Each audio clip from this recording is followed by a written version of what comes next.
Fire हुई है? अभी तक जो कल हुआ था उसमें एक एफआईआर रात को हुई थी, जिसमें से 17 अपराधी नामजद किए गए थे।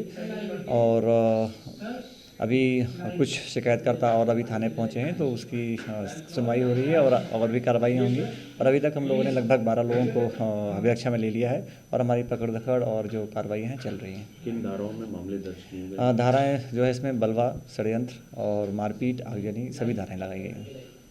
सर आगे किस तरह की कार्रवाई की जा रही आगे है और माहौल क्या है शहर का? देखिए, हमारा तो यही प्राथमिकता है कि महू में शांति रहे और किसी प्रकार की कोई जो बदमाशी करने वाले शरारती तत्व हैं वो किसी सिर न उठा पाएँ और जनजीवन सामान्य रहे।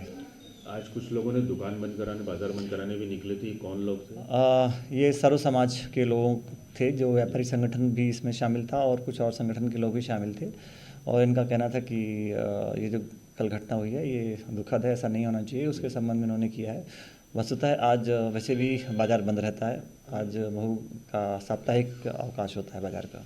फोर्स कितना और कहाँ से? फोर्स जहाँ जहाँ हमारे संवेदनशील पॉइंट हैं उन सभी जगहों पे लगाया गया और पर्याप्त फोर्स लगाया गया। सामान्य आवाजाही और बिल्कुल सामान्य है, बिल्कुल सामान्य जीवन यापन है, जैसा कि आप ने अभी देखा होगा, बिल्कुल सामान्य है। जिस मस्जिद के पास सर जो घटना हुई थी तो वो मस्जिद आज भी चालू है? हाँ, मस्जिद में भी लोग आप जाके देख सकते हैं, बिल्कुल सामान्य है, जैसी रोज़ रहती है वैसे ही है। बाकी शेष धर्म स्थलों की सुरक्षा सभी जगह सब एब्सोल्युटली अंडर कंट्रोल और नॉर्मल है, कहीं कोई ऐसी बात नहीं है। जो संवेदनशील स्थान है उन लोगों को हमारी नज़र है इस पर। फायर हुई है, कितने एफआईआर हुई और कितने लोगों की गिरफ्तारी हुई है? महू में अभी एफआईआर की जा रही हैं। अभी तक 2 एफआईआर ऑलरेडी हो गई हैं और जो आरोपी लिखवाए जा रहे हैं उनको क्या कहते हैं गिरफ्तार भी पुलिस कर रही है। सीसीटीवी फुटेज भी पुलिस लगातार चेक कर रही है और उन वीडियो रिकॉर्डिंग्स को एकत्रित करके जिन लोगों ने शांति भंग करने की कोशिश की है उनको भी पुलिस गिरफ्तार कर रही है।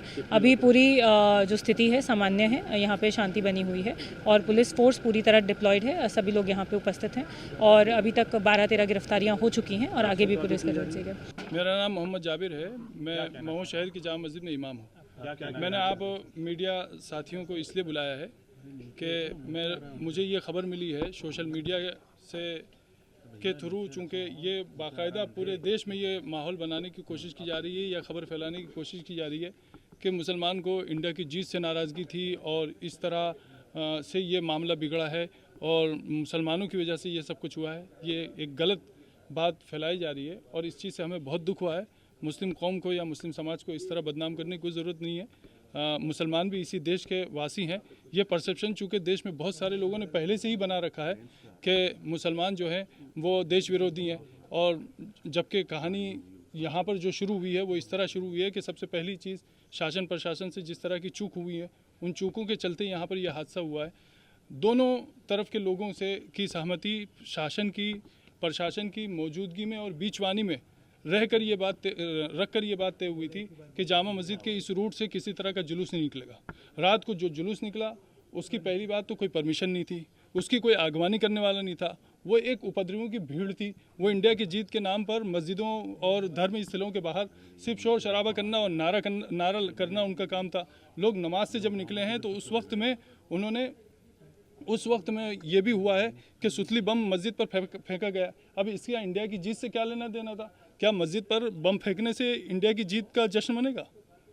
ये बहुत बुरी बात हुई है और इस चीज़ का हमें बहुत दुख है कि एक तरफ गलती करने वाले गलती कर रहे हैं, दूसरी तरफ कुछ लोग ऐसे हैं जिनके हाथ में किसी भी तरह का सोशल मीडिया का कोई सा भी प्लेटफॉर्म या आईडी है तो वो उसके थ्रू ये फैलाने की कोशिश कर रहे हैं कि मुसलमान जो है वो देश का विरोधी है और इंडिया की जीत से उसको तकलीफ है, वगैरह वगैरह वगैरह।